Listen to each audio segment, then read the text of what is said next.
Accounts exam is finally over और इस दिन का इंतज़ार मुझे 17 फरवरी से था, जब पहला पेपर था फिज़िकल एजुकेशन का। उस टाइम ही सारे प्लान बनाने लग पड़े थे कि जैसे ही पेपर ख़त्म होंगे हम घूमने चले जाएंगे, ट्रैक करेंगे, धर्मशाला जाएंगे, ऊपरली चामुंडा जाएंगे। बहुत सारे प्लान्स बने थे। बट गेस व्हाट, मेरी किस्मत देख रहे हो, आज सुबह ही मेरे को बुखार हो गया एंड मैंने एग्ज़ाम भी बुखार की हालत में ही दिया है। एंड वो सारे जितने प्लान बनाए थे वो डिले हो गए। Sad life. बट एनीवेज, मेरा जो सेट था वो सेट 3 था, है ना। तो पेपर मैं बोलूँगा टफ़ नहीं था और इजी कह सकते हैं। बट मुझे बताऊँ क्या लगा, मुझे लगा कि इसमें थोड़ा टाइम ज़्यादा होना चाहिए, लेंदी ज़्यादा पेपर मेरे लिए ज़्यादा लेंदी था। कुछ बच्चे बोल रहे थे कि पेपर पहले ही हो गया 10-15 मिनट पहले, कुछ बोल रहे थे आधे घंटे पहले हो गया, एक तो वो बोल रहा था कि 45 मिनट्स पहले हो गया।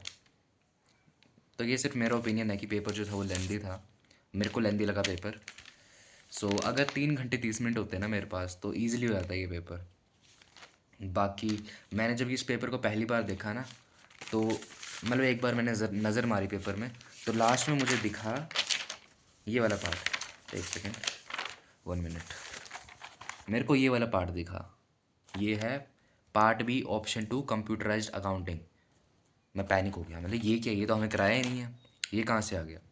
बट फिर मैंने स्टार्टिंग में देखा कि इसमें ऑप्शन दिए, जो पार्ट बी था ना उसमें ऑप्शंस दी, 2 सेक्शंस की, एक कंप्यूटराइज्ड अकाउंटिंग था और एक फाइनेंशियल स्टेटमेंट वाला था। तो उन दोनों में से ना हमको कोई एक करना था। तो मैंने तो ये नहीं किया, मैंने वही किया फाइनेंशियल स्टेटमेंट वाला, और वैसे मेरे को ये आता नहीं था। बट जब मैं बस में गया ना, तो बड़ी कन्फ्यूजन थी बच्चों में कि कोई कह रहा था कि ये वाली सेक्शन भी करनी थी, कोई कह रहा था कि नहीं करनी थी। और एक ने पता क्या किया है, एक यही करके आया कि मतलब इतना बैल बुद्धि कोई कैसा हो सकता है। उसने बोला मैं कर ही ये आया हूँ और मैंने फाइनेंशियल वाला नहीं किया, क्योंकि वो पता नहीं फॉर सम रीज़न उसने नहीं किया, जबकि कंप्यूटराइज्ड वाला हमको कराया भी नहीं था। तो वो लिटरली फेल हो गया। कितनी बनी बात है। So yes, this was the exam. जो बताऊँ क्या हुआ, मैंने प्रॉब्लम पता कि क्या मिस्टेक की मैंने इस एग्ज़ाम में। जो शेयर वाला क्वेश्चन था ना, प्रॉब्लम भी नहीं कहूँगा मैं उसे, जब मैं शेयर वाला क्वेश्चन कर रहा था ना, तो उसमें मेरे को बड़ा टाइम हो गया, 1 घंटा मैंने उसमें दे दिया। तो अगर मैं उसमें थोड़ा कम टाइम देता ना और उसमें थोड़ा उसकी जगह बाकी क्वेश्चंस करने लग पड़ता, तो हो सकता है मेरा पेपर थोड़ा जल्दी हो गया होता और मेरा क्वेश्चन नहीं छूटता। मेरा एक क्वेश्चन छूट गया 3 नंबर का। और मैंने एमसीक्यूज़ भी लास्ट में ऐसे ही कर दिए, अपने ही मर्ज़ी से BBCC कर दिया, BCBC। सो मैंने ऐसे एमसीक्यूज़ कर दिए हैं। मैंने ना एक क्वेश्चन में फ़ालतू ज़्यादा टाइम दे दिया, जो कि था शेयर शेयर कैपिटल वाला अकाउंट, शेयर वाला क्वेश्चन जो था वो, जिसमें फॉरफीचर वाला पूरा मेन क्वेश्चन जो होता है उसका 6 नंबर का, उसमें बड़ा टाइम दे दिया मैंने। डिसोल्यूशन में मैंने बेफालतू का ज़्यादा टाइम दे दिया। पता नहीं क्या हुआ मेरे दिमाग में, मैं डिसोल्यूशन पढ़ा भी हुआ था, लेकिन जब मैं डिसोल्यूशन का क्वेश्चन करने लगा तो मैं बेसिक से बेसिक एंट्री भूल गया। ये प्रॉफिट कहाँ पे आता है, डेबिट में आता है क्रेडिट में आता है, मैं यही भूल गया और मैं इसी चीज़ में फंसे रहा। तो इस चीज़ में मेरा बड़ा टाइम वेस्ट हुआ।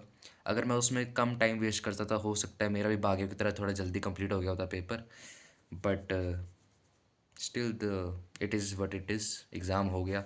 आई एम ग्रेटफुल कि एग्ज़ाम ख़त्म हो चुके हैं एंड अब होगी मौज मस्ती। मौज मस्ती तो क्या, 2-3 दिन बाद ही होगी मौज मस्ती, क्योंकि बुखार वगैरह तभी ठीक होगा।